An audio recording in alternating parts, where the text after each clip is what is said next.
खड़ी होती है पांडव और अर्जुन की। तो अर्जुन जी कहते हैं कृष्ण जी से कि मुझे दोनों सेनाओं के बीच में लेकर चलो, मैं देखना चाहता हूँ कि युद्ध में कौन-कौन मुझसे लड़ने आए हैं। तो श्री कृष्ण जी बीच में ले जाकर, सेना के बीच में ले जाकर अपना रथ खड़ा करते हैं और अर्जुन जी देख कर के डर जाते हैं बहुत ज़्यादा कि युद्ध में तो मेरे सारे सगे संबंधी हैं, अब मैं इनसे कैसे लड़ूंगा करके वो रथ में बैठ जाते हैं डर के। फिर सेकंड चैप्टर में कृष्ण जी उनको समझाते हुए कहते हैं कि ये सारी जो तुम अपने सगे संबंधी समझ रहे हो, ये कोई भी नहीं है, बल्कि ये सिर्फ आत्माएं हैं। तुम सोच रहे हो कि तुम इन्हें मारोगे, बट ये उनका शरीर है सिर्फ, आत्मा कभी मरती नहीं। आत्मा अजर अमर अविनाशी है। तो तुम ये मत समझो कि ये तुमसे दूर चले जाएंगे, क्योंकि आत्मा कभी नहीं मरती, न इसको कोई शस्त्र काट सकता है, न इसको कोई पानी गला सकता है, न इसे कोई आग जला सकती है, और ना ही कोई वायु सुखा सकती है। इसलिए आत्मा अजर अमर अविनाशी है। और थर्ड चैप्टर का सर आपने होमवर्क दिया था पढ़ने के लिए। ठीक है, ठीक है, ठीक है। Thank you. मुझे गौरी जी मुझे बताइए योगा डेफिनेशंस के बारे में।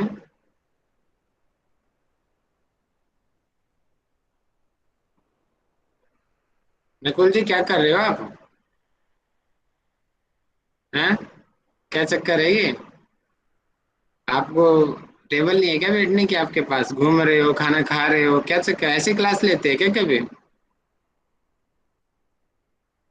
कोई योग का लक्षण तो दिखाई नहीं दे रहा मुझे। चलो सर मैं आप बोलूं? जानो। सर मैं बोलूं सर? रुके रुके रुके। शशि किरण साहू जी मुझे बताइए योगा डेफिनेशंस के बारे में। शशि किरण साहू जी जी बताइए हरिओम सर। योगा डेफिनेशंस हमने क्या क्या देखा था। सर गीता भागवत के सेकंड चैप्टर में दूसरे चैप्टर का 48 श्लोक है, जिसमें योगस्थ कुरु कर्माणि संगम त्यक्ता धनंजय सिद्ध सिद्धियो न समो भूत्वा समत्वम योग उच्चेत। और साथ ही साथ सभी भी दो श्लोक याद नहीं, बस ये वाला याद किया है। सेकंड चैप्टर का 50 श्लोक भी है, कर्मेषु कौशलम, अभी मुझे कंप्लीट याद नहीं है। आंसर अध्याय 6 का आई थिंक 23 श्लोक है नंबर का, जो कि योग के ऊपर कहा गया है। ठीक है, हिंदी में बता दीजिए योग की डेफिनेशन क्या है, हिंदी में बता दीजिए। सर जो समस्त हम रेगुलर जो कर्म करते हैं उनका योग ही जो कौशल होता है, इनमें केवल हाथ पैर हिलाना ही नहीं, ईश्वर से जो हमारी कनेक्टिविटी होती है, आत्मा से परमात्मा का मिलन, उसे ही योग कहा गया है। ठीक है, थोड़ा बहुत, लेकिन अभी पढ़ा नहीं आपने, ठीक है ना? कोई भाई, बात अभी आउट ऑफ स्टेशन है ना, घर जाके सारी चीजें कोई कंप्लीट बात नहीं। करनी कौन है। बताएगा मुझे योगा डेफिनेशंस के बारे में? हाथ उठाओ, हाथ रेजर है। सर मैं बताऊं, मैंने कुछ लिखा है। सर मैं बताऊं? जी, अंकिता जी बताओ। हाँ, जी सर। सर, गीता में योग शब्द को एक नहीं बल्कि कई अर्थों में प्रयोग किया गया है, लेकिन हर योग अंततः ईश्वर से मिलने मार्ग से ही जुड़ता है। योग का मतलब है आत्मा से परमात्मा का मिलन। गीता में योग के कई प्रकार हैं, लेकिन इसमें मुख्यतः 3 योगों का वास्ता मनुष्य से अधिक होता है। ये 3 योग है, ज्ञान योग, कर्म योग और भक्ति योग। गीता में श्री कृष्ण ने कहा है कि योगस्था कुरु कर्माणि संग त्यक्त्वा धनंजय सिद्ध सिद्धियों समो भूत्वा समत्तम योग उच्यते। हे धनंजय, तू आसक्ति को त्याग कर तथा सिद्धि और असिद्धि के समान बुद्धि वाला होकर योग में स्थित हुआ कर्तव्य कर्मों को कर समत्त ही योग कहलाता है। इसमें सर एक दूसरा श्लोक है, दूसरे चैप्टर का 50 नंबर का, बुद्धि युक्तो जहाति उभे सुकृत दुष्पते तस्माद योगा युजस्व योगा कर्मसु कौशलम। अर्थात सम बुद्धि युक्त पुरुष पुण्य और पाप दोनों को इसी लोक में त्याग देता है, अर्थात उनसे मुक्त हो जाता है। इससे तू समत्व रूप योग में लग जा। यह समत्व रूप योगी कर्मों में कुशलता है, अर्थात कर्म बंधन से छूटने का उपाय है। इसमें 106वें चैप्टर में 23वां श्लोक है, तम विद्वा दुख संयोग वियोगम योग संगीतम का निश्चयन योगतव्यो ठीक है। योगो इस डेफिनेशन को माधुरी जी अनिर्विच्छेद्य। बताएंगे। 623 को माधुरी जी बताएंगे। जी माधुरी जी। लास्ट टाइम आप को बोला था याद करना, बताइए। हाँ सर, यही इसी में तो डाउट है, यही वाला पूछते हो, यही क्लियर नहीं हुआ मेरा।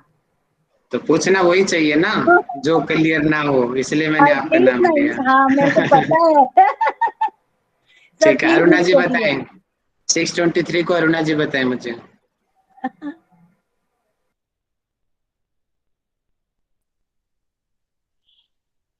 योग का मतलब दुख एवं संयोग वियोग से जो मुक्त है।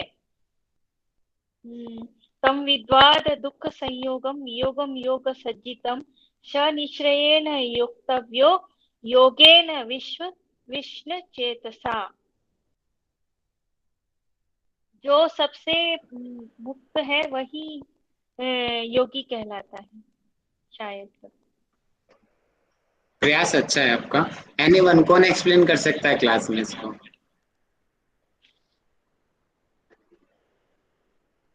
कोई भी सामने आओ। हाँ सर, मैं बोल दूं क्या? जी भारती जी बताओ।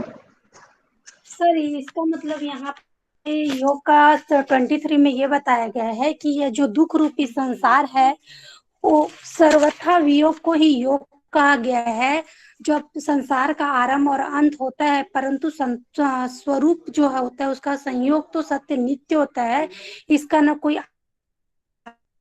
आता है न अंत होता है। इसलिए आपको बिना कुछ सोचे, बिना कुछ समझे अपने कर्म को करते रहना चाहिए, वही योग है। इसमें दुख नहीं करना चाहिए कि तुम्हारा क्या चला गया, जिसके साथ हमारा संबंध नहीं है, ना हो सकता है। ऐसे दुख रूपी संसार और शरीर के साथ संबंध न मानना ही योग है। काफी हद तक आपने अच्छा बोला। देखिए माधवी जी, मैं बताना चाहूंगा आपको, सर थैंक मतलब यू कि सर, यहाँ प्लीज। पे समझ आ गया आपको? सर नहीं सर, आप बताइए प्लीज। देखिए मैं नहीं बताता सर, हूँ। अच्छे से बता देखिए दीजिए थोड़ा सा। देखिए क्या है कि हम सभी संसार से अटैच रहते हैं, अपने परिवार से, अपने दोस्तों से, पैसों से, घर से, है ना। वहां से डिटैचमेंट कहा है ना कि संसार से वियोग, यानी कि संसार से वियोग रहना। अब क्वेश्चन से सीधा सा ये उठता है कि भैया संसार से वियोगी हो जाएंगे हम, तो फिर जीवन किस काम का? जीवन रहना है लेकिन वो डिटैच होके रहना है। कर्म, फिर अर्जुन कहेगा कि जब हमें कुछ करना है नहीं तो हम कर्म क्यों करें? वहां पे कहना है कि कर्म तो तुझे बेटा करना है, करते हुए भाव से करना है, और ये करते हुए भाव कर्म ही योग है। आप समझ आए? नहीं आया अभी भी? देखिए, जी आया सर। संसार में रहना है, वो हमारी मजबूरी है कि हमें जीवन मिला है तो हमें संसार में रहना पड़ेगा। अब यहाँ पे दो पक्ष सामने आते हैं कि एक तो हम संसार में अटैच होकर रहें, वो जो सामान्य प्राणी रहते हैं, सामान्य जन। और दूसरा जो योगी जन होते हैं कि संसार में तो रहेगा लेकिन वो डिटैच होकर रहता है, कर्म तो करेगा लेकिन वो कर्तव्य भाव से करेगा। तो वो कर्तव्य भाग से डिटैच होकर रहने वाला जो प्राणी है वो योग है। जैसे कि 4th चैप्टर में कृष्ण जी खुद कहेंगे, लोक संग्रह, वहां पे जब हम पढ़ेंगे ना, वहां पे कृष्ण जी बोलते हैं कि मुझे मेरे पास इतनी शक्तियां हैं और मैं किसी कर्म को करने के लिए बाध्य नहीं हूं, लेकिन फिर भी मैं कर्म करता हूं। वहां पे वो कर्म करते हैं संसार के लिए, क्योंकि जो लोग कृष्ण जी को अपना आदर्श मानते हैं कहेंगे कि कृष्ण जी ने ऐसे कर्म किए, हम भी ऐसे कर्म करेंगे, क्योंकि वो हमारे जैसे आदर्श हैं। जैसे अभी आप कर रहे हैं सर, आप बाध्य नहीं है, लेकिन हमको अच्छे से करना है, अच्छे से पढ़ना है, एग्जाम में पास होना है, तो ये एग्जाम्पल ले सकते हैं ना। हाँ, सर अपने माता सर पिता बच्चों का आदर्श होते हैं, अपना सर टीचर स्टूडेंट्स का आदर्श होता है। टीचर चाहे गंदा हो या बुरा हो, बच्चों का आदर्श होता है कि टीचर ने किया अच्छा ही होगा, हम भी ऐसे ही करेंगे। टीचर ने सर ये ये ड्रेस डाली है, हम भी यही करेंगे, है ना। ऐसा होता है क्योंकि हम आइडियल होते हैं ना हमारा, वो इसलिए। जी ममता जी बोलिए। हाँ सर, ये जैसे क्वेश्चन क्लासेस चल रहे थे तो मैंने ये क्वेश्चन पहले भी पूछा था। तो सर कर्म, जैसे अभी व्याख्या दी गई है कर्म की, तो कर्म जो है वो भावनात्मक रूप से प्रतिरूप होना चाहिए या नहीं? जैसे गीता या हमारा जो भी दर्शन शास्त्र है, हर एक दर्शन शास्त्र की अगर हम चूंकि योगा के स्टूडेंट है, लेकिन हम बिना फिलोसफिकल एटीट्यूड रखे हुए योगी नहीं बन सकते। मैं सर एक चीज पूछना चाह रही हूँ सर, जो भावनात्मक रूप से है, जैसे यह क्रिया, जो भी हम क्रिया कर रहे हैं वो भावनात्मक रूप से जुड़ा होना कैसे कर्म है? जैसे गीता में तो यह किया है कि निष्काम कर्म करिए, आप जो भी कर्म कर रहे हैं आप मुझे अर्पण कर दीजिए, तो भी आप मुक्त हो जाएंगे, मोक्ष का मार्ग बताता है।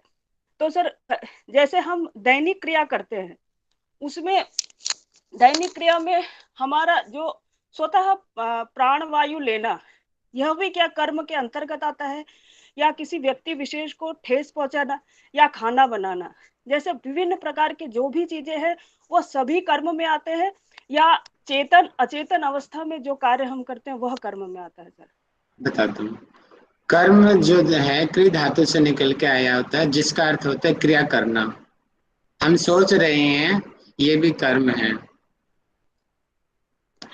और आप योग दर्शन में पढ़ोगे तो वहां पे आता है ना, जब हम यम नियम को पढ़ते हैं कि मनसा, मन वचन और कर्म, इन तीनों से हमें अहिंसा नहीं करनी, तीनों से हमें सत्य का पालन करना, तीनों से ब्रह्मचर्य, कि मन से, वचन से, कर्म से, ये सभी के सभी ये भी कर्म में ही आएंगे। आप सोच रहे हो, आप खाना खा रहे हो, हैं तो आप ये भी कर्म है, ठीक श्वास है। क्रिया भी सर, श्वास क्रिया भी, श्वास क्रिया भी अपना कर्म है, वो स्वाभाविक कर्म है। अच्छा सुना होगा कर्म ना के कि ये तो स्वाभाविक कर्म है हमारा, हाँ, और सब स्वाभाविक कर्म में किसी प्रकार की सुकर्माणि, समस्या होने लगे तो उसको रोग अवस्था कहते हैं, ऐसे स्वास्थ्य के डेफिनेशन में पढ़ाया जाता है ना। हाँ ठीक है सर। तो हर चीज कर्म है। हम संसार में जो चीज आ गया, जो लोग आ गया, वो कर्म के बिना रह ही नहीं सकता। वो खाना तो खाएगा, ये भी हाँ कर्म है। हाँ, सांस मतलब लेगा, ये भी कर्म है। भावनात्मक भावनात्मक रूप से होना ही अनिवार्य नहीं है, इसके कई प्रकार हैं। भावनात्मक नहीं नहीं नहीं, वो तो कर्तव्य निष्ठा से विपरीत भी चला जाएगा। अब जैसे बेटा जज है, बेटा जज बना हुआ है, ठीक है, हाँ और उसके पिताजी ने कोई क्राइम कर दिया, और पिताजी सामने कटघरे में खड़े हैं और बेटा जजमेंट बना हुआ बैठा है। अब भावनात्मक पक्ष तो बोलेगा कि मेरे पिताजी हैं, मैं इसको फांसी नहीं लगाऊंगा, और कर्तव्य क्या बोलेगा?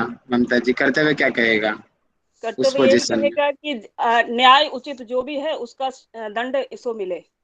यही योग है। इस ठीक है, श्लोक में यही कहा गया है कि कर्तव्य निष्ठा में कर्म करना यानी है। कार्य किस प्रकार का होना चाहिए वह हर शास्त्र हमें बताता है सर।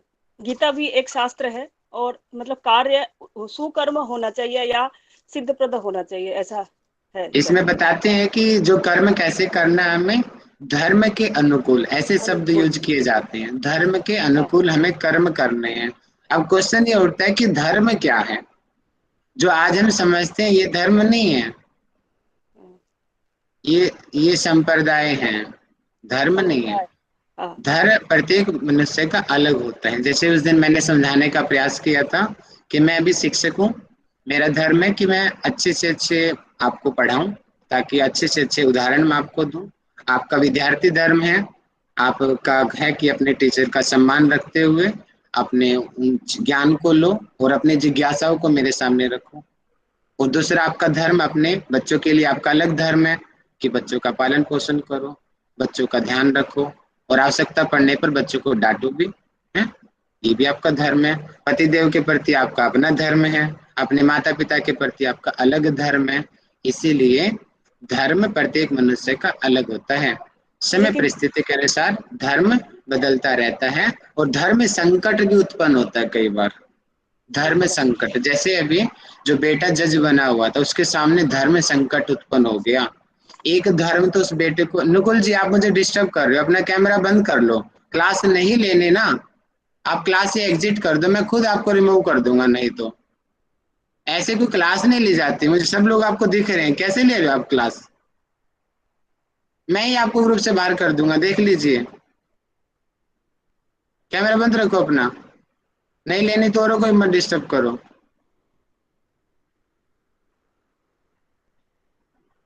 ठीक है, बाहर जाओ।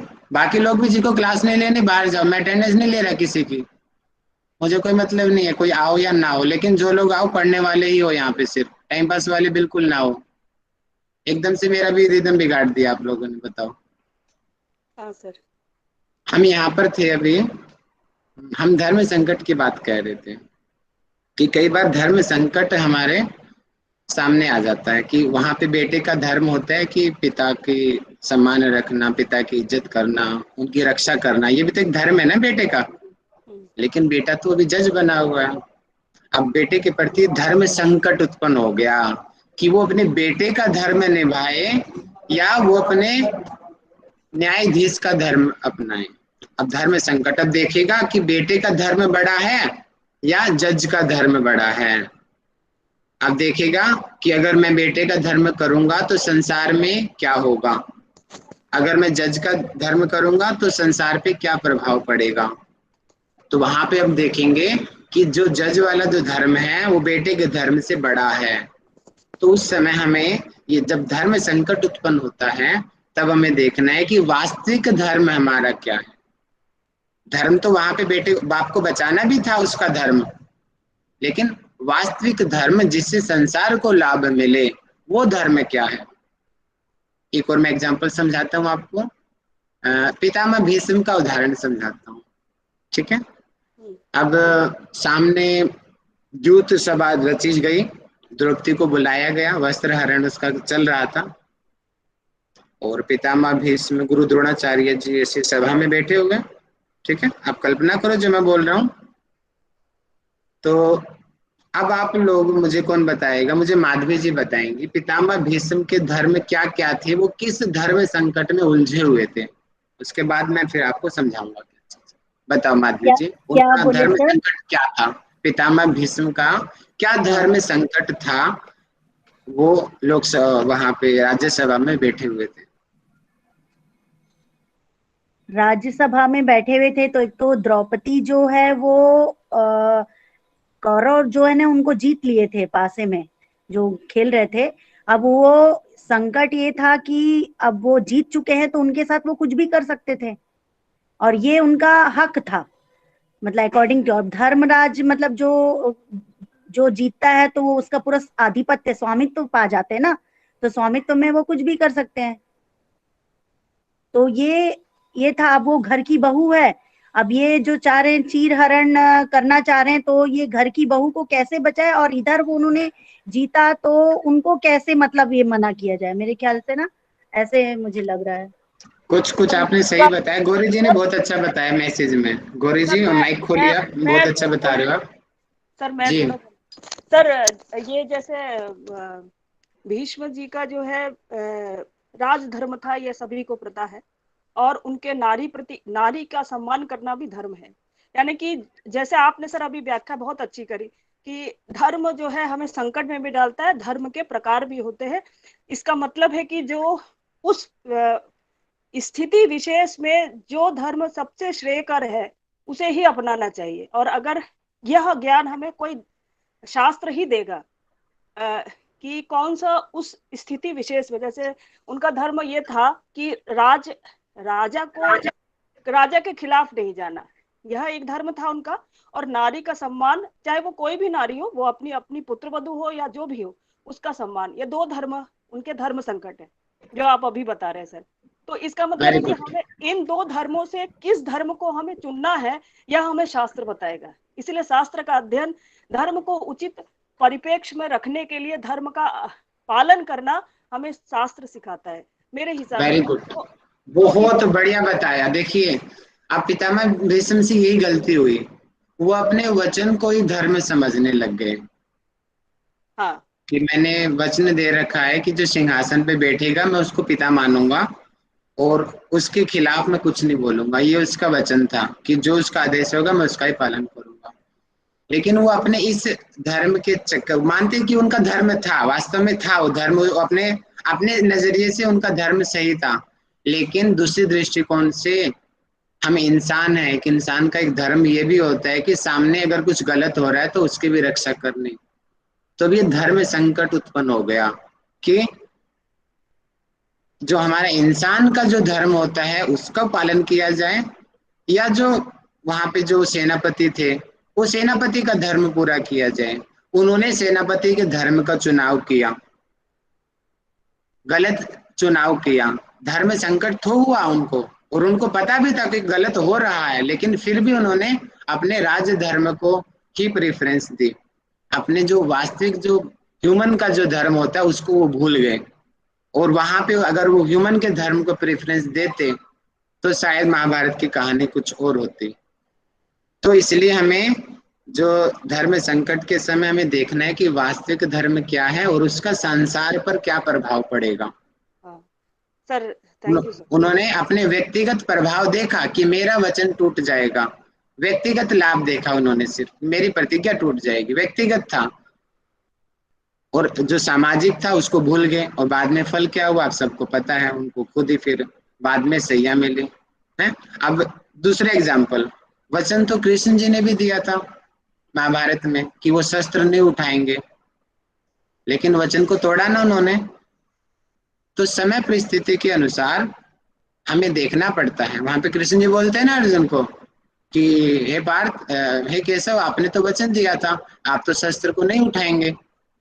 अब वहां पे कृष्ण जी का क्या उत्तर था कि वो समय परिस्थितियां कुछ और थी, अब समय परिस्थिति कुछ और है। अगर मैं औरों की तरह जड़ बन के रहूंगा, अपने एक धर्म को पालन करूंगा, दूसरे धर्म को भूल जाऊंगा, तो लोग मुझे ही पापी कहेंगे। तो उन्होंने कहा कि मुझे जैसे कि छलिया रण छोड़ दो, और मैं कहना मुझे मंजूर है, लेकिन मेरा पहला धर्म है कि धर्म की स्थापना करूं, अन्याय को मैं रोकूं। ये उनका प्रथम धर्म है, और ये उनका नहीं है, आपका, हमारा, हर किसी का ये प्रथम धर्म होना चाहिए कि अगर कुछ गलत हो रहा है तो उसके खिलाफ आवाज उठाओ, उसके खिलाफ बोलो। तो वहां पे उन्होंने अपने व्यक्तिगत धर्म को नहीं देखा कि मेरा वचन टूट जाएगा, मेरी प्रतिज्ञा टूट जाएगी, कि जो मैंने शस्त्र उठाने की प्रतिज्ञा ले रखी है वो मेरी भंग हो जाएगी। उन्होंने व्यक्तिगत नहीं लिया कि लोग मुझे कुछ भी बोले, मुझे कोई मतलब नहीं पड़ता, मुझे धर्म की रक्षा करनी है, सामने जो पापी खड़ा है मुझे उसका नाश करना है। तो उन्होंने उस अपने सामाजिक धर्म को, अपने कर्तव्य को चुनाव किया उन्होंने। ठीक है, तो ये सर, धर्म संकट होता है। सर इसमें जैसे गीता में भक्ति योग में यह जो आपने अभी प्रसंग बोला, भक्ति योग में यह बताया कि उन्होंने अपने भक्त की धर्म की मतलब वो रक्षा करने के लिए जो भी उसने पालन किया कि मैं आपको बाध्य करूंगा, उसकी भक्ति की जो पराकाष्ठा थी उसकी रक्षा करने के लिए शस्त्र उठाया था। ठीक है, चलिए अब हम चर्चा लास्ट में करेंगे। अब हम हाँ, कुछ अध्ययन कर लेते हैं आज की कक्षा का। ठीक है, आप लोगों ने कुछ चर्चा किया होगा। वैसे जो डिस्कशन चल रहा था ये कर्म योग का ही डिस्कशन चल रहा हाँ, था, हाँ जो सर, आज हम पढ़ने वाले हैं उसमें यही चीजें आएंगी। फिर भी मैं एक बार पढ़ा देता हूँ श्लोक से आप लोगों को। मैं आशा रखता हूँ कि आप लोग पढ़ के आए होंगे। एक बार मैसेज करो कितने लोग यस हैं सर, जो पढ़ के यस आए सर। हैं, मैसेज करके मुझे पता चलेगा। और मुझे नीलू जी मुझे बताओ मैंने क्या होमवर्क दिया था। सर एक सर मैं बताऊं? रुको संयम रखो थोड़ा सा, क्योंकि हमें सब लोगों को देखना है ना। मैसेज करो। हाँ जी सर, नीलू जी बोलो। नमस्ते जी सर। बोलिए। नमस्ते, क्या होमवर्क दिया था मैंने? सर हम लोग का होमवर्क था अध्याय 3 के शुरू के 10 श्लोक पढ़ के आने हैं और अध्याय 4 के भी शुरू के 10 श्लोक पढ़ के आने हैं। पढ़ा आपने? हाँ सर, हमने पढ़ा है। बताओ क्या पढ़ा आपने? सर अब कैसे कौन सा श्लोक बताऊं सर? कुछ मतलब कोई श्लोक पढ़ा नहीं है। बताओ, खाली निष्कर्ष बताओ मुझे, सीधा निष्कर्ष बताओ। निष्कर्ष तो सर ये अध्याय 3 जो है उसके शुरू के जो 10 श्लोक है उसमें ये बोला गया है कि जो अर्जुन है ना वो मतलब अभी तक जो अध्याय 1 और अध्याय 2 में श्री कृष्ण जी ने अर्जुन को जो समझाया तो उसमें कंफ्यूज हो गए। और अर्जुन जी कहते हैं कि एक तो आप मेरे को बोलते हो कि सकाम कर्म करो, मतलब कर्म करके फिर उसको मतलब फल की आशा ना करो, और दूसरी तरफ आप मेरे को कहते हो कि युद्ध करो। तो मतलब इसमें वो कंफ्यूज हो जाते हैं और कहते हैं कि आप मेरे को एकदम क्लियर बताइए कि मुझे करना क्या है इसमें। तो इसका फिर जो उत्तर है वो फिर देते हैं कि देखो यहाँ अर्जुन ये कंफ्यूज होते हैं कि देखो मरना मारना ये सही नहीं है और ये तो कर्म सही नहीं है, फिर आप मुझे युद्ध के लिए क्यों प्रेरित कर रहे हो? तब कृष्ण कहते हैं देखो कर्म सही है, वो तुम क्षत्रिय हो और एक क्षत्रिय का कर्म रहता है कि युद्ध करे, और युद्ध में न्याय संगत युद्ध में अगर वो अगर शहीद भी हो जाते हैं, अगर मर भी जाते हैं, तो ये एक क्षत्रिय के लिए श्रेष्ठ होता है। और अगर वो युद्ध नहीं करता है एक क्षत्रिय होकर, तो ये उसके लिए कर्म से हटना होगा। तो तुम्हारा कर्म योग यही है कि अभी जो युद्ध का समय है, तो तुमको बराबर युद्ध करना चाहिए, ऐसा कृष्ण जी समझाते हैं। बहुत बढ़िया, वेरी गुड। अब इससे बहुत खुशी मिली, आपने इतना अच्छा बताया, बहुत बढ़िया। अब फोर्थ धन्यवाद चैप्टर में सर। आप लोगों ने क्या पढ़ा? सर फोर्थ था योग की परंपरा। भारती जी बताओ मुझे, फोर्थ चैप्टर में क्या पढ़ा? हेलो। हाँ सर, चौथे अध्याय में ना हम जो कृष्ण जी अर्जुन को बताते हैं कि धर्म परायण के संरक्षण के लिए और अधर्मी के जो विनाश है उसके लिए एक गुरु का क्या महत्व है, उसके बारे में हम पूरा पढ़े उसमें ज्ञान कर्म में। फोर्थ की स्टार्टिंग में आपने ये पढ़ा? मैंने स्टार्टिंग क्यों बोला था? शुरू सर मैं उसका थोड़ा सर मैं पूरा बोलूं? देखी थी तो उसमें वही था। जी माधवी जी, अब बोलो आप। हाँ सर फोर्थ चैप्टर में ये कहते हैं, श्री कृष्ण अर्जुन से कहते हैं कि संसार में योग की परंपरा बहुत प्राचीन है और ये शिक्षा जो है सूर्य को उन्होंने भी दी थी और वो उनके पुत्र जो है वैवस्वत मनु को योग उन्होंने ही सिखाया था। उसके बाद मनु अपने पुत्र इक्ष्वाकु को शिक्षा दी। इस प्रकार अन्य राजाओं से यह ज्ञान प्राप्त हुआ और प्राचीन काल से ही यही परंपरा रही थी। और जैसे जैसे समय बीतते गया तो यह ज्ञान कहीं खो गया, है ना, तो और उन्हें समझ में नहीं आता। तो का ये जो लंबी अवधि है ये ज्ञान को विकृत हुई, तो इसे पुनर्जीवित करने के लिए उन्होंने ये आवश्यकता महसूस हुई कि इतिहास को यह बार बार जो है ये अर्जित ज्ञान को किसी कारणवश जो क्षीण हो चुका था उसका पुनरुद्धार फिर से नवीनीकरण किया जाए। तो इसीलिए बहुत बढ़िया, मैं आया हूँ। Very good. तो अर्जुन अगर के मन में, निष्कर्ष में बता दिया जाए तो एक योग मिनट, परंपरा बताई अर्जुन उन्होंने। सर, अर्जुन के मन में यह आया कि कृष्ण जी आप तो अभी हुए हो, तो आप कैसे इतना पुराने साल, क्योंकि मेरे मन में भी क्वेश्चन आया था, बहुत मजा आ रहा था मुझे। तो कृष्ण बोलते हैं, हे पार्थ, तुम्हारा और मेरा जन्म अभी का जन्म नहीं है, हमने कई बार जन्म लिया है। तो उनको ये बताते हैं। बहुत बहुत सुंदर बताया आपने, पूरा ही कवर कर दिया, वेरी गुड। अब मैं इसी चीज को थोड़ा और बता देता हूँ। तो आज हमने यही पढ़ना है, ठीक है। तो इसको अगर हमें एक वर्ड में बोलो कि इसमें योग परंपरा बताइए कि कैसे कैसे योग आया। जैसे कि अभी जो मैं ज्ञान आपको दे रहा हूँ, ये ज्ञान आपका होगा कि राहुल सर से माधवी जी के पास आया, अब माधवी जी से उनके शिष्य के पास गया, अब उनके शिष्य से उनके शिष्य के पास एक परंपरा गई ना। ये योग की जो श्रृंखला है, फोर्थ चैप्टर में श्रृंखला बताई गई है।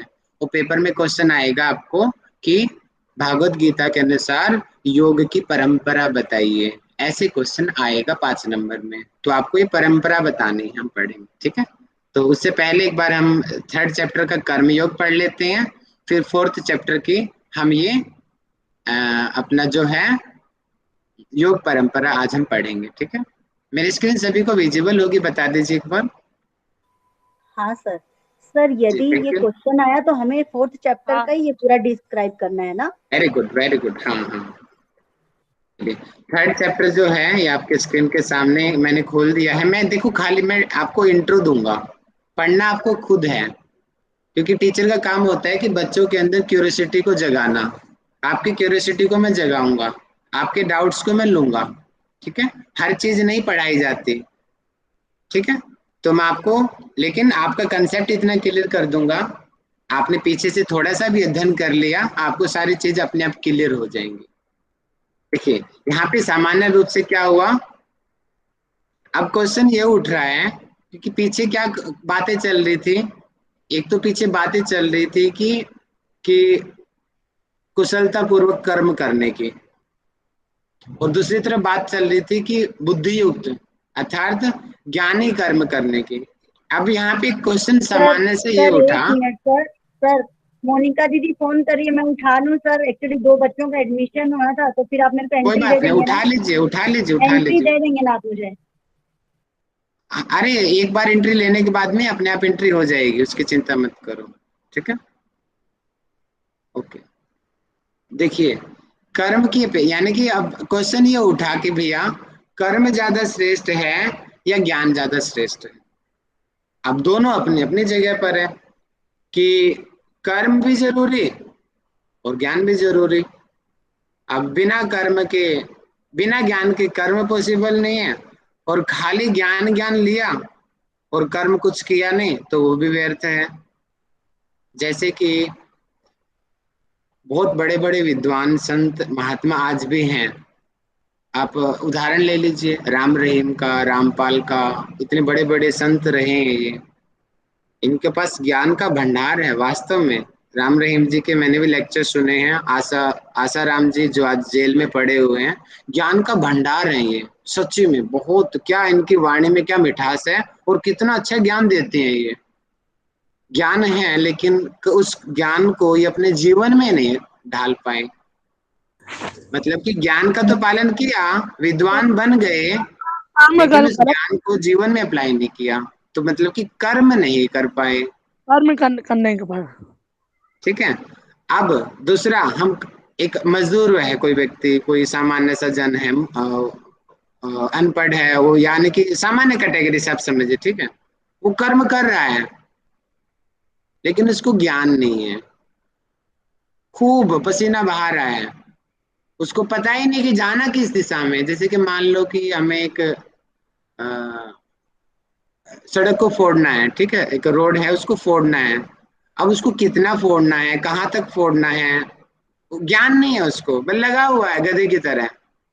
यानी कि कर्म तो वो कर रहा है, पूरी मेहनत से 24 घंटे काम कर रहा है वो, लेकिन ज्ञान नहीं है, बिना ज्ञान के कर्म कर रहा है। और ज्ञान का कर्म होता तो वो टेक्निक्स भी अपनाता कि भैया मैं हाथ से काम कर रहा हूँ, हाथ से मुझे 10 दिन लगेंगे इस रोड को फोड़ने में। अगर मैं एक मशीन ले आऊं तो वो क्या पता 2 घंटे में मेरा काम कर दे। तो ज्ञान ऐसे काम आता है कि ज्ञान हमें शॉर्टकट ले जाता है। जैसे कि आप लोग हो ना, अभी आपके पास जब हमारी एजुकेशन बढ़ती है तो हमारा ज्ञान का स्तर बढ़ेगा। ज्ञान का स्तर बढ़ेगा तो हम बड़ी बड़ी प्रॉब्लम्स को चुटकियों में ठीक कर सकते हैं। लेकिन एक सामान्य स्तर का योग शिक्षक है जिसको ज्ञान नहीं है, वो कई महीनों लगा देगा और छोटी सी प्रॉब्लम भी उससे ठीक नहीं होगी। इसीलिए ज्ञान और कर्म दोनों अपनी जगह मायने हैं और दोनों का साथ साथ होना बहुत जरूरी है। खाली ज्ञान से कुछ नहीं हो सकता, खाली कर्म से कुछ नहीं हो सकता। ठीक है, यहाँ पे वही कही जा रही है कि ज्ञान, पहले कहा कि ज्ञान श्रेष्ठ है, फिर मैं कर्म क्यों करूं, मैं तो सन्यास क्यों ना ले लूं, खाली ज्ञान ही ज्ञान करूं, वेद पाठ करूं, जंगल में चला जाऊं। तो आगे क्या हो रहा है कि अब आगे कृष्ण जी इसको आंसर दे रहे हैं यहाँ पे। सांख्य योग, जहाँ पे सांख्य शब्द आ जाए तो समझ जाना वहां पे ज्ञान शब्द है। मतलब कि विद्वान व्यक्तियों के लिए भागवत गीता में सांख्य शब्द का यूज किया जाता है। सांख्य योगियों की निष्ठा मतलब कि जो ज्ञान से भगवान को जो प्राप्त करते हैं, देखो ज्ञान योग से, इस सांख्य का मतलब ज्ञान से है। और दूसरा कर्म निष्ठा, अर्थात निष्ठा 2 प्रकार की बताई गई है, कर्म निष्ठा और जो ज्ञान निष्ठा, सांख्य निष्ठा। ठीक है, तो 2 प्रकार के यहाँ पे व्यक्तियों बता दिए गए। एक तो ज्ञान से जो भगवान को प्राप्त करें और दूसरे जो कर्मों से भगवान को प्राप्त करें। लेकिन अगर दोनों का तालमेल बनाया जाए तो शायद हम ज्यादा बेहतर तरीके से प्राप्त कर सकते। सर ये कौन से नंबर का श्लोक है सर, प्लीज? श्लोक नंबर आप देख लीजिए स्क्रीन पे, 4 नंबर का है। ठीक है,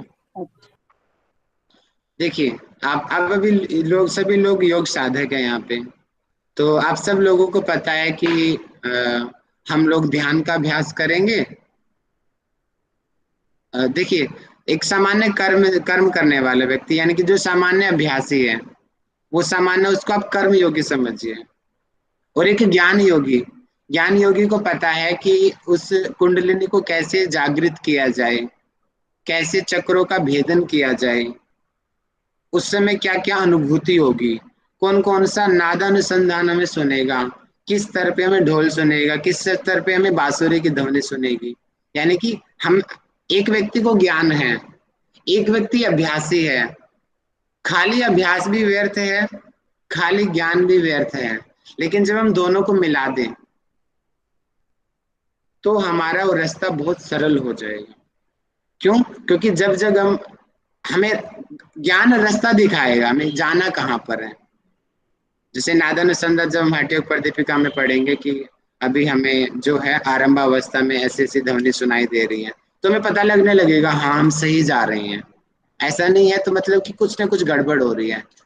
तो कर्म जो है हमें, जैसे कि कर्म क्या है, अभ्यास करना, साधना करना, तप करना, और ज्ञान वो कर्म सही दिशा में जाए, ज्ञान यहाँ पे हमारा सहायक। इसलिए कर्म योग और ज्ञान योग दोनों एक दूसरे को सहायक है, हमें दोनों को लेके चलना है, किसी एक से काम नहीं चलने वाला। यहाँ पे ये चीज कही जा रही है। सर ये कर्म योग और ज्ञान योग को तो लौकिक निष्ठा की समकक्षता प्राप्त है सर। मैंने दोबारा बोलिए, एक बार दोबारा बोलिए। कर्म योग और ज्ञान योग, जैसे आप कह रहे हैं दोनों को लेके चलना है, तो इनको तो दो, जैसे दो जो मेरे ख्याल से 5वें या 4थे श्लोक में है, जो अभी आप बता रहे थे कि ज्ञान योग और कर्म योग दोनों ही लौकिक निष्ठाएं हैं। मतलब हम लौकिक जगत में हैं तो ये दोनों में निष्ठा हमारी होनी चाहिए, और ये दोनों एक दूसरे के संपूरक और समकक्ष हैं, और दोनों का एक ही फल है। यानी कि अगर जैसे हम गृहस्थ में हैं अगर, तो वह तो सिर्फ कर्म करता है, ज्ञान की पिपासा नहीं है उसके अंदर, लेकिन मोक्ष की प्राप्ति उसे भी प्राप्य है। तो वह कैसे दोनों को एक साथ ले जा सकता है सर? वो आप बता रहे हो कर्म योग, ज्ञान योग, भक्ति योग, उसमें भक्ति योग भी आएगा, वो अलग दिशा। जो आप बता रहे हो बिल्कुल सही है। अच्छा सर। लेकिन अब मैं क्या कहना चाह रहा हूँ, मैं यहाँ पे दोनों का संसार में जो कर्म योग के अंतर्गत, यानी कि हम कर्म योग पढ़ रहे हैं, और कर्म योग में ज्ञान की भूमिका मैं आपको समझा रहा हूँ। अच्छा, क्या आप ये बताओ ममता जी, घोड़े और गधे में क्या अंतर होता है? आप मुझे इस क्वेश्चन का आंसर दो मुझे। घोड़ा भी काम करता है और गधा भी काम करता है, दोनों में अंतर क्या है बताओ? दोनों के कार्य की विशेषताएं अलग है सर, कार्य करने की क्षमता अलग है, और उसका कार्य जो भी व्यक्ति विशेष ले रहा है वह कार्य अलग तरीके से, जैसे घोड़ा अलग तरीके का कार्य करेगा, और गधा है जो वह अलग तरीके का कार्य करेगा। दोनों की क्षमताएं अलग है, क्योंकि दोनों के ज्ञान बिंदु अलग अलग है, और उनका दोनों को हमने कार्य एक ही दे दिया। दोनों को कार्य हमने बोझा उठाना दे दिया।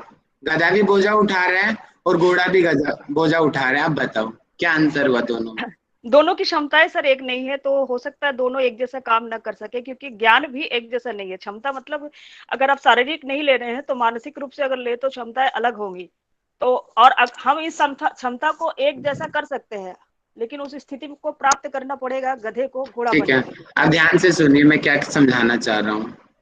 गधा बहुत मेहनती है, मानना पड़ेगा, लगा रहता है सारा दिन, आलसी भी होता है, दाएं बाएं भी भटक जाता है, क्योंकि ज्ञान का अभाव है। वहां गधे में ज्ञान का अभाव है, इसलिए वो बहुत काम करता है लेकिन फिर भी उसकी कोई वैल्यू नहीं होती।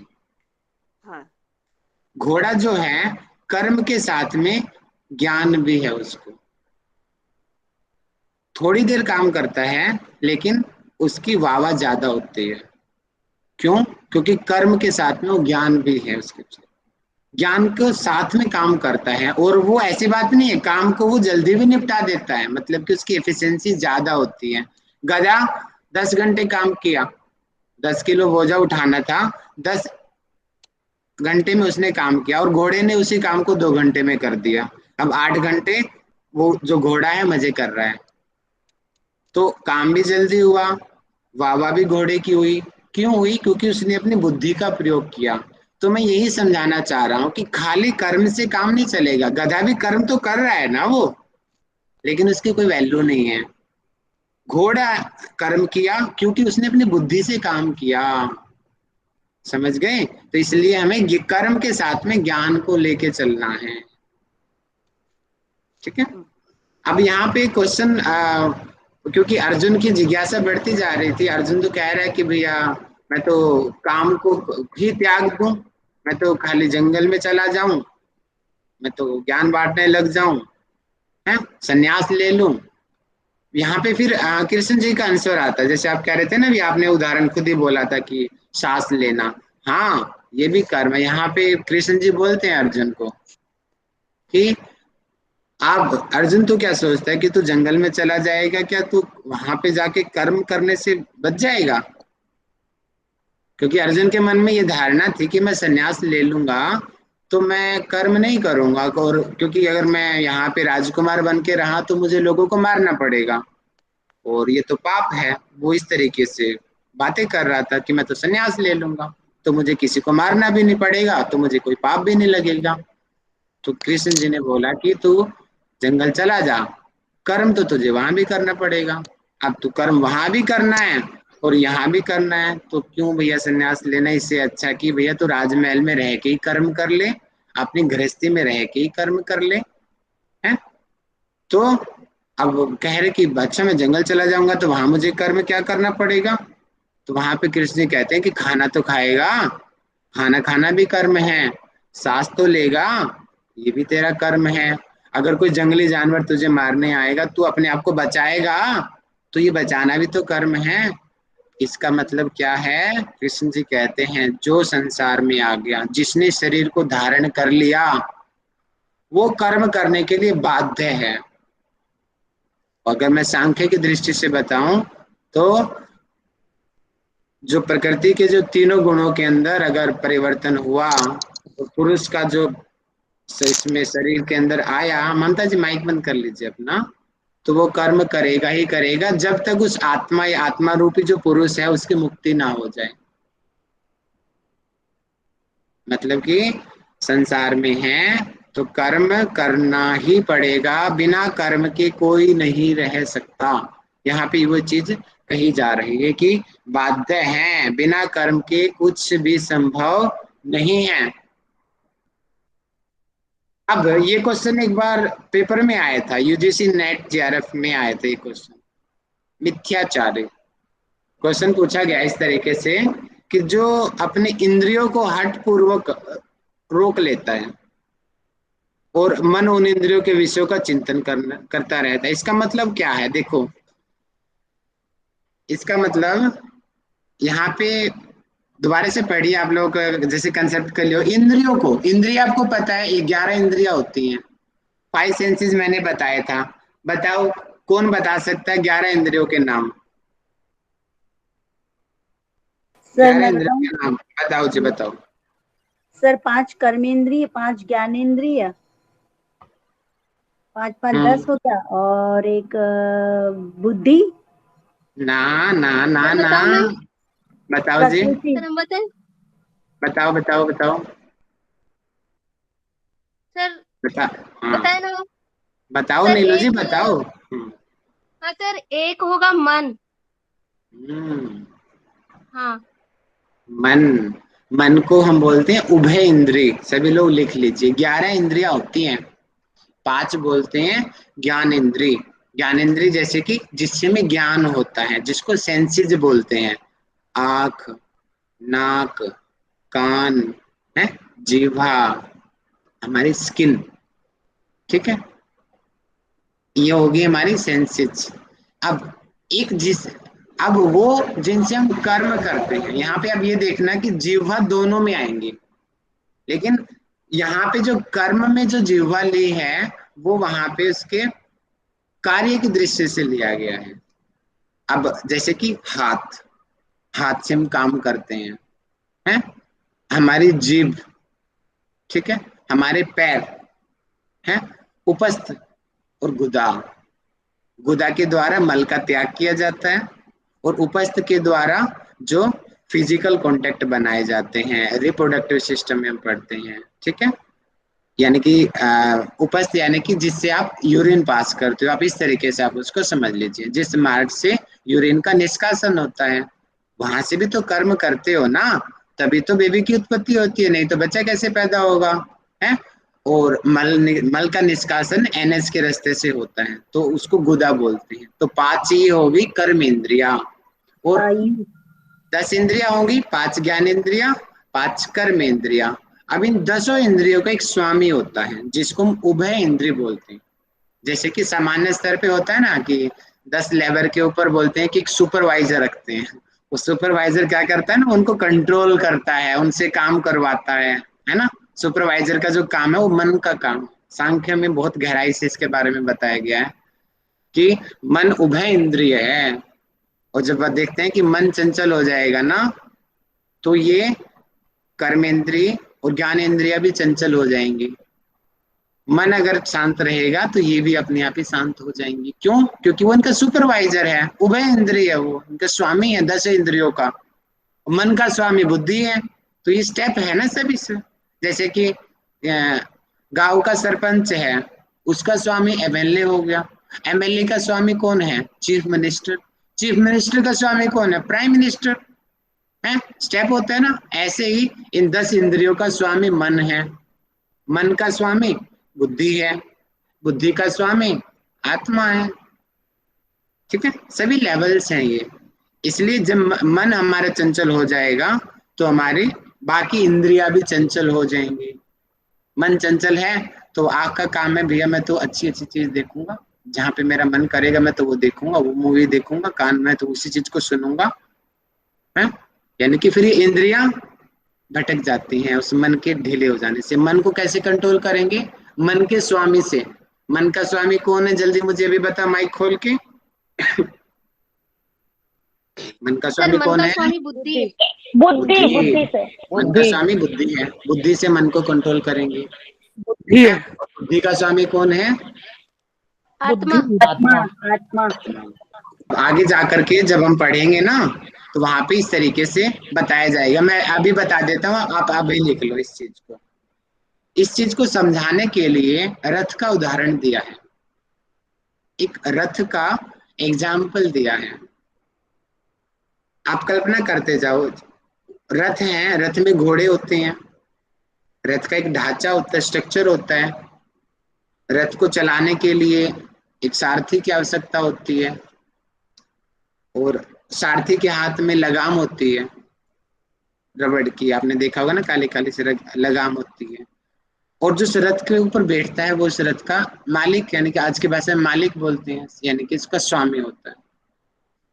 यानी कि अब यहाँ पे तुलना की गई है। जो रथ है, रथ को शरीर कहते हैं। सभी लोग लिख लें इस चीज को। जो रथ है वो शरीर है, यानी कि हमारा ये पूरा शरीर है। बाकी चीजें इसी में तो रहेंगे, घोड़े इसी में आएगा, वो सारथी इसी में आएगा, सब चीजें, यानी कि कंप्लीट चीज को रथ बोला है उन्होंने। अब इसमें जो घोड़े जुड़े हुए हैं उनको हम इंद्रिया बोलते हैं, इंद्रिया।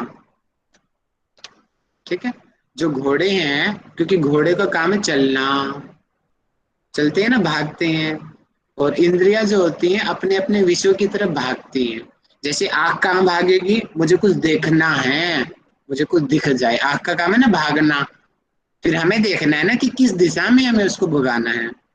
अगर हम इसको ढीला छोड़ देंगे तो आँख पता नहीं कहाँ कहाँ भाग जाएगी। समझ रहे हो? तो उन इंद्रियों को कमांड करने के लिए, जैसे भी मैंने बताया था कि सुपरवाइजर होता है, वो सुपरवाइजर कौन है? मन। इन इंद्रियों को कमांड करने वाला मन है। मन क्या है? वो लगाम है।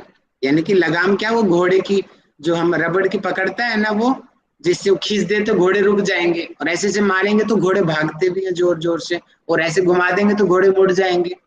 मतलब कि वो मन जब तक हमारे कंट्रोल में है तब तक हमारे हाथ में है कि वो घोड़े कब रुके, कब तेज भागे, कब राइट मुड़े, कब लेफ्ट मुड़े, जब तक वो लगाम हमारे हाथ में है।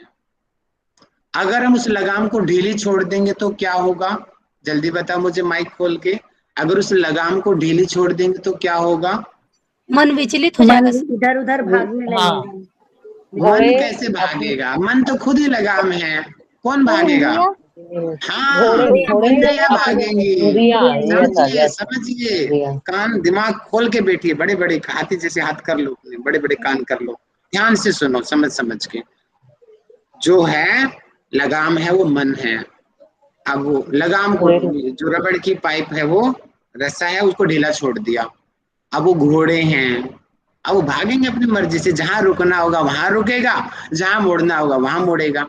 तो मतलब कि इंद्रियों को अगर कंट्रोल नहीं किया तो ये इंद्रियां अपने अपने विषयों की तरफ भाग जाती है। इन इंद्रियों को कंट्रोल करता है हमारा मन, यानी कि वो जो घोड़ों के साथ में जो लगाम लगाई हुई थी, वो लगाम और वो लगाम कौन, किसके हाथ में वो लगाम, मुझे बताओ। क्या लगाम अपने आप से लग जाएगी या कोई उनको है लगाम को खींचने बुद्धि वाला? बुद्धि बुद्धि। बुद्धि। आज की भाषा में उसको क्या बोलते हैं? लगाम को कौन खींचता है? मालिक, चैरियट, चैरियट। सारथी।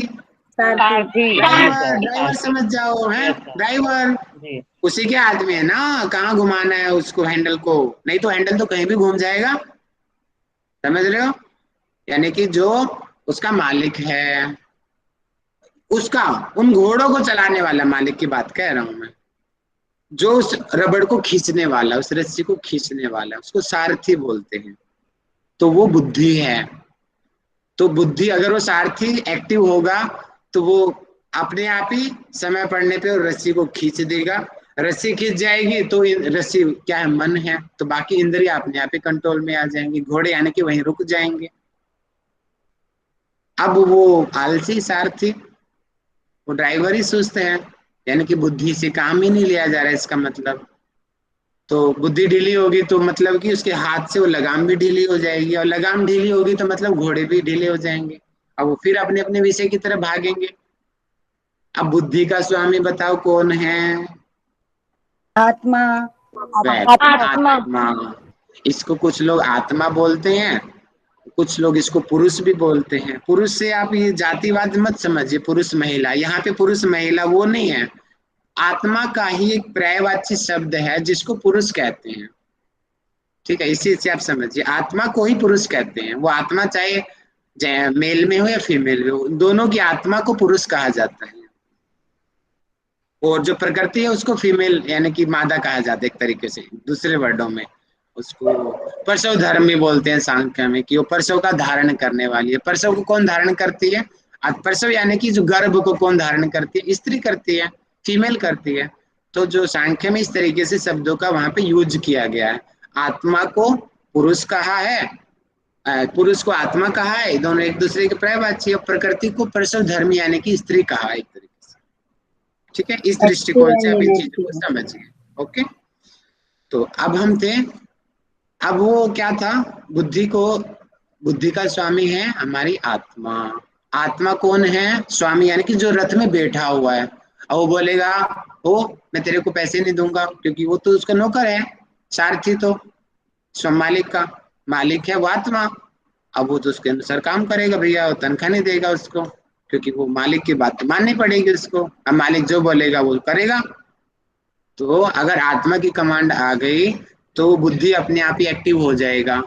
बुद्धि एक्टिव हो गई तो मन अपने आप ही एक्टिव हो जाएगा, और मन एक्टिव हो गया तो हमारा जो इंद्रियां हैं, जो घोड़े हैं, वो अपने आप ही कंट्रोल में आ जाएगा। तो ये है प्रोसीजर। जब जो आगे पढ़ेंगे हम इस चीज को, मैं भी बता देता हूँ आपको, भी बात चल रही है तो वहां पे बोलते हैं कि अर्जुन बोलता है कि संसार में हम भटकते क्यों हैं? इसका आंसर मिलता है, जल्दी मुझे माइक खोल के बताओ, हम भटकते क्यों हैं, कैसे हैं? हमारा मन इंद्रियों के सुख के लिए, इंद्रियों के सुख के लिए। सर इंद्रियों में इंद्रियों हमारा के सुख के संयम लिए। नहीं होता। और इंद्रियों में उनका इंद्रिय कारण रहते क्या हैं। है? इंद्रियों के सुख का कारण क्या है? किसकी वजह से इंद्रियां भटकती हैं? इंद्रियों में हमारा संयम ना होना, संयम न होना, अर्थात मन की वजह से। मन की वजह से। वहां पे क्वेश्चन ये अज्ञान के उठा, कारण सर। हाँ ज्ञान के कारण, बहुत बड़े, बहुत सारे रीजन, मेन मन है इसका। अब यहाँ पे क्वेश्चन ये उठा अर्जुन के मन में, आप सभी लोग लिखते जाइए क्योंकि ये बातें कहीं मिलेंगी नहीं आपको। तो ये वहां पे क्वेश्चन ये उठा कि भैया, कि मन की वजह से हम संसार में भटकते हैं, तो मन का त्याग कर दिया जाए। हाँ, तो वहां पे फिर एक कृष्ण जी एक श्लोक सुनाते हैं वहां पे कि मनेव मनुष्याणाम कारण बंधन मोक्षाणायाम। मतलब कि जो मन है ये बंधन का कारण है। श्लोक नंबर तो मुझे एग्जैक्ट याद नहीं आ रहा है, लेकिन मुझे पर्टिकुलर ऐसे ही पता है कि मनेव मनुष्याणाम कारण बंधन मोक्षाणायाम, बहुत फेमस लाइन है। मैं ढूंढ के एक बार देख लूंगा, अगर मुझे मिल जाएगा तो नंबर क्या है चैप्टर बता दीजिए, चैप्टर हम खोज लेंगे। देखना पड़ेगा मुझे, मैं आपको देख के एक दो दिन में बता दूंगा, ठीक है? Thank you sir. तो अभी आप इतना ध्यान कर लीजिए कि मन मने मनुष्याणाम, कि मन ही मनुष्यों को यानी कि हम लोगों को बंधन में बांधता है। जैसे अभी बांधा था ना कि इंद्रियां विचलित हो गई। अब लेकिन वही मन जब हमारे कंट्रोल में आ जाएगा तो वही हमें मोक्ष के मार्ग की तरफ भी ले जाएगा, अर्थात जहां हमें जाना है। जब तक वो सारथी सोया हुआ था तो लगाम ढीली थी, तो इंद्रिया अपनी मर्जी से कहीं भी जा रही थी, लेकिन जब वो सारथी जाग गया उसने लगाम को खींचा। अब वो लगाम यानी कि मन, वही मन हमें उचित मार्ग पे हमारी मंजिल की तरफ लेके जा रहा है। इसका मतलब बुरा मन नहीं है, बुरा क्या है, उन जो हमारी इच्छाएं हैं, जो हमारी आसक्ति है। यहाँ पे स्पष्ट ये चीज कही गई है इसके अंदर कि आसक्ति का त्याग करो, आसक्ति का त्याग करके कर्म करो। और उसको फिर बोलते हैं कैसे कर्म करो, बोलते हैं कि कर्तव्य निष्ठ होकर कर्म करो। जो और कर्तव्य क्या है, जो हमारा धर्म है, धर्म को कर्तव्य कहते हैं। अच्छा, धर्म क्या है, शास्त्रानुकूल जो बताए गए हैं वो धर्म है। अब शास्त्रों में देखो क्या धर्म है, सत्य बोलना धर्म है, स्त्री की रक्षा करना धर्म है, ईमानदार रहना धर्म है, देशभक्ति धर्म है, पिता का धर्म अपने बेटे का पालन करना है, माता का धर्म अपने बेटे के पालन करना है, उसको पढ़ाना है। तो ये शास्त्र बोलता है। अब शास्त्र की बात मानो, आप सभी विद्वान हो, आप लोगों को इतना तो पता ही होगा कि सबका क्या क्या धर्म होता है। तो ये है सारा का सारा। समझ आया सभी लोगों को? क्या ये पूरा सर्कल हम लोगों ने पढ़ा, ये चीज आप लोग पढ़ लेंगे, बाद में आपको अपने आप ही चीजें क्लियर हो जाएंगी। इजी वर्ड से मैंने आपको समझा दिया। अब एक चीज और यहाँ पे शब्द यूज किया जाता है, यज्ञ। आगे जब हम पढ़ेंगे ना तो यज्ञ शब्द आपको मिलेगा कि ऐसे कर्म करो जैसे यज्ञ किया जाता है। आप लोगों में से बताओ कौन कौन यज्ञ करता है? सर मैं करती हूँ। हाँ ममता जी, यज्ञ जब हम करते हैं तो यज्ञ में जब हम आहुति डालते हैं तो उसमें बोलते हैं ना, ओम इंद्राय स्वाहा, इदम इंद्राय, इदम न मम। वो इदम न मम का अर्थ बताओ क्या है? क्या सर? आहुति डालते हो ना हवन में, यस सर, ओम यस। सूर्याय स्वाहा, इदम सूर्याय, इदम न मम। ये इदम न मम का अर्थ क्या है ये बताओ? मतलब मैं करता नहीं हूँ और मैं आपको समर्पण कर रहा हूँ, जो ये आपने दिया है उसी को आपको ही समर्पण कर रहा हूँ। बहुत बढ़िया, वाह, बहुत अच्छा बता दिया आपने। इदम न ममा, यानी कि जैसे यहाँ पे उदाहरण दिया जाता है मेरा कि कर्म नहीं है, ये आप ही दे रहे हैं मुझे, मैं आपको मतलब ही कि सौंप रहा हूँ। जैसे कि दान दे रहे हैं। Yes sir. एक तो दान हम दे रहे हैं कि मेरा पैसा है, मैं दे रहा हूँ। अब हम दान इस भाव से दे रहे हैं कि मेरा है ही नहीं, आपका ही था और मैंने आपको ही दे दिया। वो है यज्ञ रूप। एक तो होता है यज्ञ भौतिक रूप से, भौतिक यज्ञ। वो यहाँ पे भौतिक यज्ञ की बात नहीं हो रही है, वो होगी, अलग होगी, लेकिन वास्तव में जो यज्ञ का जो अर्थ होता है वो होता है त्याग करना, उसको यज्ञ बोलते हैं। अब यहाँ पे कृष्ण जी बोलते हैं अर्जुन को कि कैसे कर्म करो। वहां पे बोलते हैं जैसे यज्ञ किया जाता है इस तरीके से कर्म करो। जैसे यज्ञ में बोला जाता है कि इदम न ममा, ये मैंने आहुति दे दी, ये मेरी नहीं है, आपका ही था, आपको ही मैंने दे दिया। ये मैंने दान दिया, मेरा नहीं था, आपने ही मुझे पैसे दिए और मैंने आपको ही लौटा दिया। उसमें मेरा शब्द है ही नहीं, आपका था, आपके पास ही चला गया। ऐसे ही कर्म करना है हमें। मतलब कि मेन चीज क्या है, अटैचमेंट नहीं रखनी। जा रहा है तो हाँ, उनका था, चला गया, बस मेरी रिस्पॉन्सिबिलिटी ये थी कि मैंने उसको सही दिशा में देना।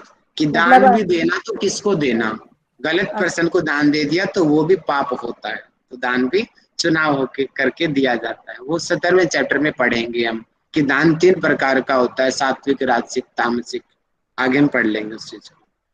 तो ये हो गया कर्म योग में। अब इसको आप कितना ही बड़ा कर लो, 10 नंबर का आ जाए, 5 नंबर का आ जाए, इतनी सारी बातें मैंने आपको समझा दी। अब अपनी बुद्धि का प्रयोग करते हुए आप अपने नोट्स को बनाओ, ठीक है जी।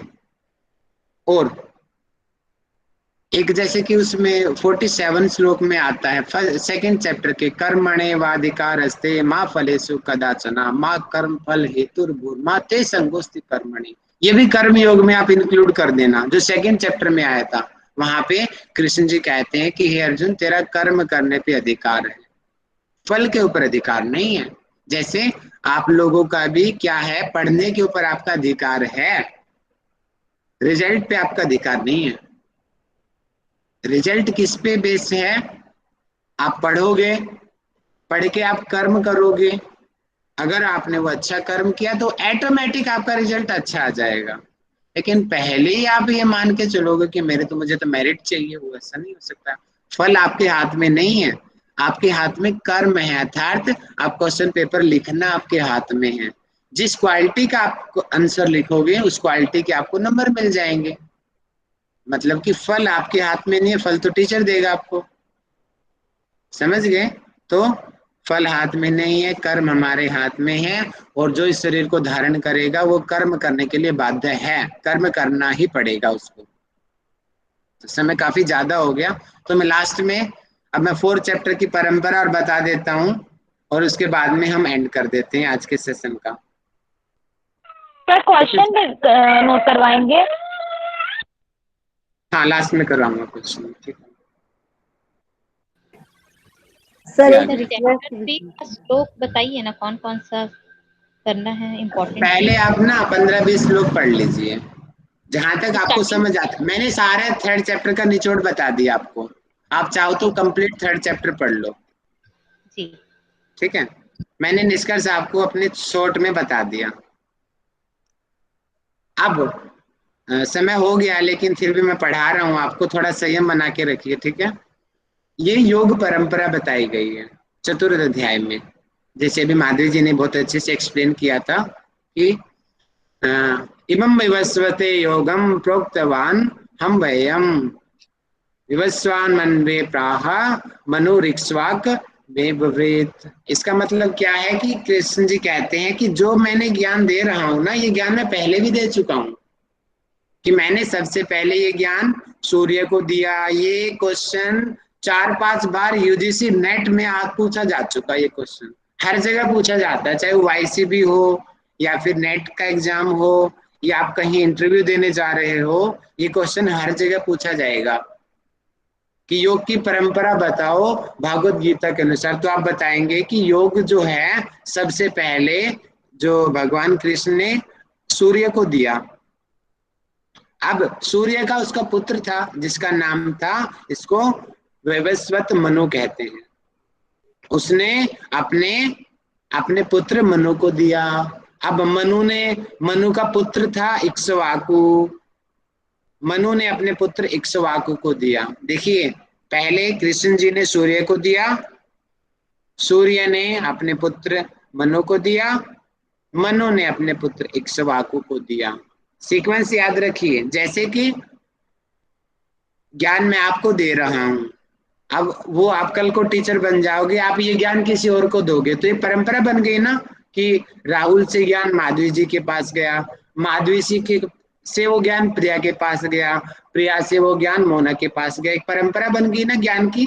वही परंपरा ये है यहाँ पे कि कृष्ण से सूर्य, सूर्य से मनु, मनु से इक्ष्वाकु। क्योंकि पहले क्या था ना, पहले लिखा पढ़ाई तो होती नहीं थी, बोल के ज्ञान दिया जाता था, बोलते थे, उनको श्रुति वचन बोलते थे कि बोलते, और इनकी मेमोरी इतनी पहले लोगों की इतनी शार्प होती, उनको सब चीजें कंठस्थ हो जाती है अपने आप ही। अब ऐसे ही एवं परंपरा प्राप्तम मिम राज ऋषियो विदुहु सकालेन महता योगो नष्ट परंतप है। मतलब कि ऐसे ही जैसे कि परंपरा चल रही थी ना कि बाप से बेटा, बेटे से उसका बेटा, उसका बेटा, ये परंपरा चल रही थी, इसी परंपरा के चलते ये ज्ञान राज ऋषियों के पास आया। राज ऋषि, जिसको सामान्य रूप से हम सप्त ऋषि भी कहते हैं, लेकिन राज ऋषि शब्द यूज किया तो आप लोगों को राज ऋषि ही याद कर लेना है, ठीक है।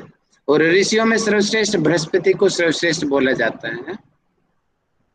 और ऐसे धीरे धीरे पृथ्वी लोक पर ये ज्ञान लुप्त हो गया। लुप्त का मतलब कि समाप्त हो जाना, बहुत कम हो जाना। लुप्त का मतलब है लेकिन वो है नहीं, लुप्त का मतलब ये है, जैसे कि बोलते ना कि बाघ लुप्त हो गए हैं भारत में, बाघ तो हैं लेकिन बहुत कम हो गए हैं। सर ये सर एक क्वेश्चन थोड़ा सा डिस्टर्ब करी, सॉरी सर।